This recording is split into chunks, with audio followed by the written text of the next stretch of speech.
సాంబశివరావు గారు, John Wesley గారు, సచిన్ గారు వీళ్ళందరూ రావడం, స్టేజ్ మీదకి రావడం ఆనందంగా ఉంది. సరే,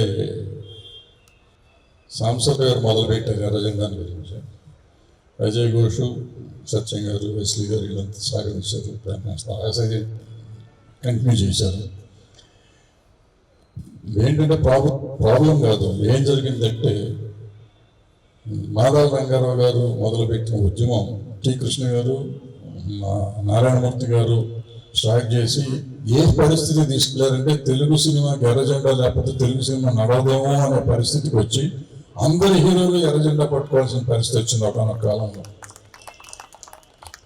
ఇప్పుడు అన్ఫార్చునేట్ ఏంటంటే కమ్యూనిస్ట్ పార్టీలు వాటిని వాడుకోలేకపోయింది, సరిగ్గా వినియోగించుకోలేకపోయిన అవకాశాన్ని. దాంట్లో వాళ్ళకి చీలికలు పీలికలు అయిపోవడంతో ఇంకొంచెం ఇబ్బంది అయిపోయింది. అలా మెల్లిగా అది పోయింది. సినిమాల్లో కూడా మనం మొదట్లో ముగ్గురు పేర్లు చెప్పాను, వాళ్ళు చెప్పిన వాళ్ళు సినిమాలు ఏంటంటే బాగా ప్రేరేపితం చేసేవారు. తర్వాత ఎప్పుడైతే కమర్షియల్ ఎలిమెంట్స్ వచ్చినాయో డైల్యూట్ అయిపోయి అది ఎక్కడికో వెళ్ళిపోయింది. ఇప్పుడు అజయ్ ఘోష్ చెప్పినట్టు సైకిల్ తిరుగుతుంది, మళ్ళీ వస్తుంది, మళ్ళీ ఎప్పుడు రావాల్సిందే. మా సాంబశివరావు గారు చెప్పినట్టు ప్రశ్నించే ప్రతివాడు కమ్యూనిస్టే. కమ్యూనిస్ట్ అంటే ఎర్రజెండా లేకపోతే ఏదో ఉంది, కమ్యూనిస్టులు డబ్బున్న వాళ్ళని పెడతారు, అటువంటివన్నీ బోగస్. ఇదంతా ఎవరికి కష్టం వచ్చినా కష్టాన్ని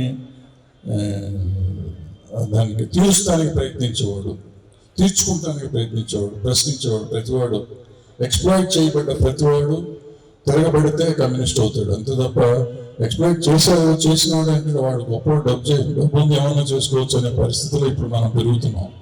అక్కడి నుంచి బయటకు రావాలి అని ఇలాంటి సినిమాలు తీసి ప్రేరేపించే పరిస్థితి ఉండింది.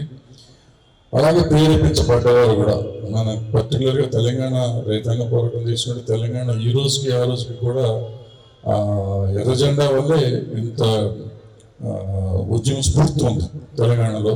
ఆ ఉద్యమ స్ఫూర్తి మొన్నటిదాకా చూస్తూనే ఉన్నాం. అలాగే ఆంధ్రాలో కూడా అది ఉంది. బట్ దాన్ని ఎలా చేయాలి అనేది ఆలోచించాల్సిన విషయం. గతంలో ప్రజానాట్య మండలి బాగా ప్రేరేపించేది ప్రజల్ని, ఇప్పుడు కొంతవరకు డైల్యూట్ అయింది ఇది. సరే, ఇవన్నీ మా కష్టాలు. నేను రోజు మీకు ఎప్పుడు కలుసుకోక అందరూ ఇద్దరికి ఉన్నారు కాబట్టి నేను కొంచెంసేపు మాట్లాడుతున్నాను. ఇప్పుడు ఫైనల్గా బాబ్జీ అతను సినిమాలు తీస్తూనే ఉన్నాడు. ముందు సినిమాలు ఎలా ఉన్నా కానీ అతను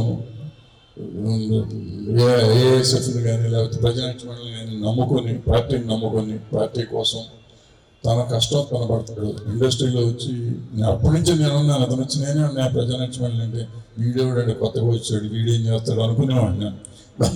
15 ఏళ్ళ నుంచి పాప ఒంటరి పోరాటం చేస్తున్నాడు, లాగుతున్నాడు బండిని, అద్భుతంగా పనిచేస్తున్నాడు తమ్ముడు. అలాంటిది ఇంత సిన్సియర్గా చేసేవాడు సిన్సియర్గా సినిమా తీస్తున్నాడు. బట్ అజయ్ ఘోష్ చెప్పినట్టు తీయబోయే సినిమా, ఈ తీసిన సినిమా తీయబోయే సినిమా కూడా సమాజంకి మెచ్చేటట్టు, ప్రజలు మెచ్చేటట్టు, మనం ప్రజలు మెచ్చేటట్టు తీయాలి. ఊరికి మనం ఎర్రజెండా పెట్టాం కాబట్టి సినిమా చూసేయాలి అనుకుంటే చూడరు. ఏదైనా ఇప్పుడు సాంబశివరావు గారు చెప్పినట్టు, అజయ్ ఘోష్ చెప్పినట్టు ఇవాళ తీస్తున్న డైరెక్టర్లు కూడా జెండా పెట్టకపోయినా వాళ్ళు తీస్తున్న సినిమాలన్నీ కమ్యూనిస్ట్ సినిమాలు. ఎక్సెప్ట్ సాంబశివరావు గారు చెప్పిన కొన్ని విప్లవం విలన్ సినిమాలు ఉంటాయి, అవి వదిలిపెట్టేస్తే మిగిలిన సినిమాలన్నీ ఇయ్యే. సో అన్యాయాన్ని ఎదుర్కోవడం హీరో చేసేది ఎప్పుడైనా కానీ, హీరో కానీ హీరోయిన్ కానీ. సో అది కమ్యూనిస్టు సినిమాలు ఇవన్నీ పేరు మార్చేదో చెప్తూ ఉంటారు. సో తీసేది తీయబోయేది మంచిగా మనం చెప్పే విధానం సరిగ్గా చెప్తుంటే సినిమాలు చూస్తారు. ఈ సినిమా బాగా తీసాడని నేను అనుకుంటున్నాను. పాటలు బాగున్నాయి.